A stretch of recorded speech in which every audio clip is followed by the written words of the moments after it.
Nataka niwaambie changamoto ambayo nimepitia kwa TikTok. Nilifungua account ya TikTok, nikaweka bidii yangu yote, nikijua TikTok iko na pesa. TikTok yangu nilipata followers karibu 100,000. Na kwa vile mimi niko na sura mbaya kiwango ambayo siwezi nikaomba mtu kitu akanipatia, nikakuja kupata TikTok watu wanaomba gift. Mimi hakuna mtu anaweza kanitumia gift. Nilipost video moja nilipata 2.2 million views. Haya, nikapost post ingine nikapata 10 million views. Kapost ingine nikapata 1 million views, na sikupata pesa yote.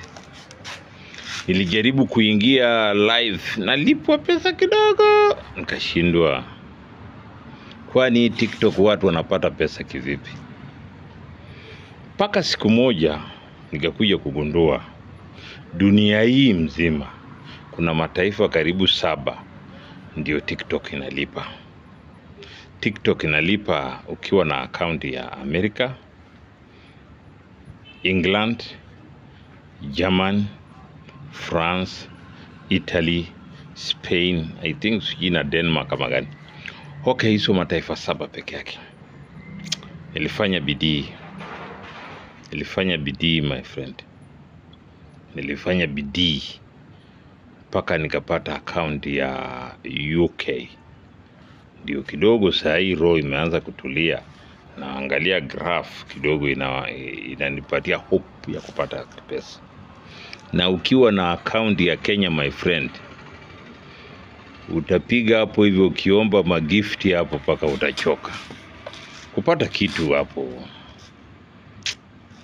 pesa kidogo sana. Na ukiwa content creator unataka kupata pesa kwa views, Afrika TikTok hailipi views. Hata ukicreate content ambayo italipa 100 million upati lolote. Hata content yako hata ikiwa 1 billion views upati kitu yote. Tafuta account ya Ulaya, ndio views yako ikifika tu kuanzia 200,000 hivi, unaona graph inaanza kupanda. Sawa, wacha niwachanue nyinyi watu wangu. Hivyo ndio ukweli vile mambo ilivyo.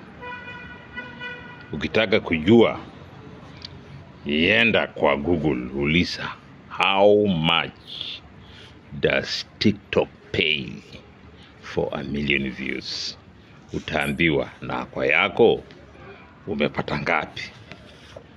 Okay, ni hivyo. Sio kupenda kwako kuzaliwa Afrika. Hata mimi ni Mwafrika na ni bidii ndio nikatafuta account ya Ulaya. Kwa leo ni hayo, ni mimi Papa Idewa.